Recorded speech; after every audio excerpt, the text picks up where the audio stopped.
All right, here we have 5 differential pairs, and what we'd like to do is slide them to end up with a user-defined differential gap, pair-to-pair spacing, and line width.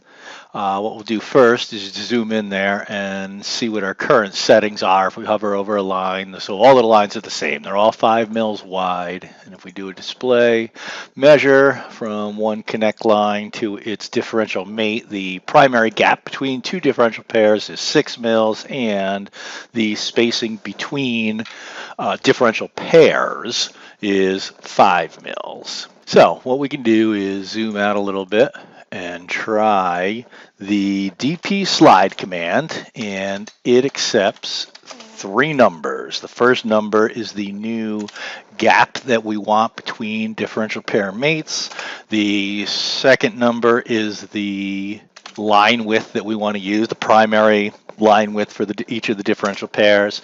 And then the last number is the spacing between one set of differential pairs to another. So we'll just set them all to 10 just for the sake of example. First, we'll hit enter. We can then select connect lines, and what it's doing is putting properties on the nets. Now that the properties have those nets, ideally what we can do is use the route slide command now to, we can zoom in a little bit, select our differential pairs, and we'll just click to select all of our differential pairs. We'll click again to place our differential pairs back down, and we can see that it has spread them rather nicely for us. If we hover over a connect line, the widths are now 10. We'll do our display measure, and from the plus to the minus of a differential pair, we have a 10 mil air gap, and between differential pairs, we also have a 10 mil gap. Similarly, if we want to have a different spacing between pairs, we can just put in different numbers, dpSlide, and we'll keep our gap at 10, our width at 10, and we'll increase our spacing from one differential pair to another differential pair at 20. We'll slide a window around the connector, essentially the nets that we would like to space, and when we try to use our route slide command again and select all the lines, we can click, and we can see that we now have a 10 mil spacing from the plus to a minus of a pair, and then a 20 mil spacing between two pairs. We also see we currently have line-to-line violations.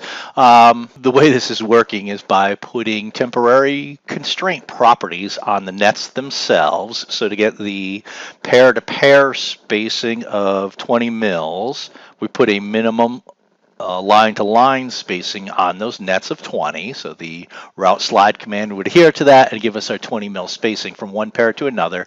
Eventually, we'll delete that property with the skill program as well, but I haven't done that part yet, so that's what's causing those DRC errors. They would eventually go away, and it's worth mentioning that so far this works out pretty well when we are increasing values, the widths of the lines and the spacing between the differential pair sets and the spacing between the differential pair mates.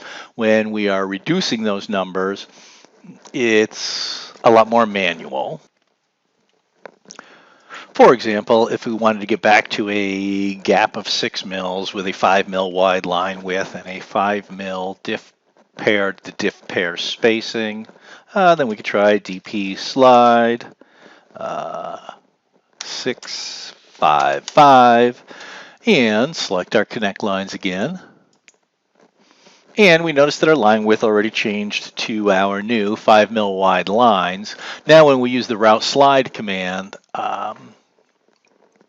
sliding is just slightly more difficult. Now, it doesn't really want to make the lines closer together unless you are pushing them together. The way the slide command would work, right? It wants to adhere to the constraints, but it only wants to do it a connect line segment at a time.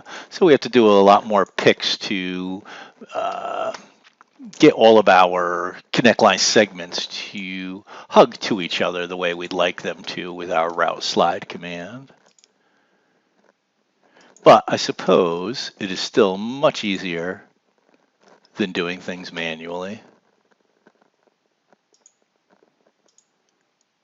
We would eventually delete the constraints that we use to override and get the slide command to work the way we wanted it to work.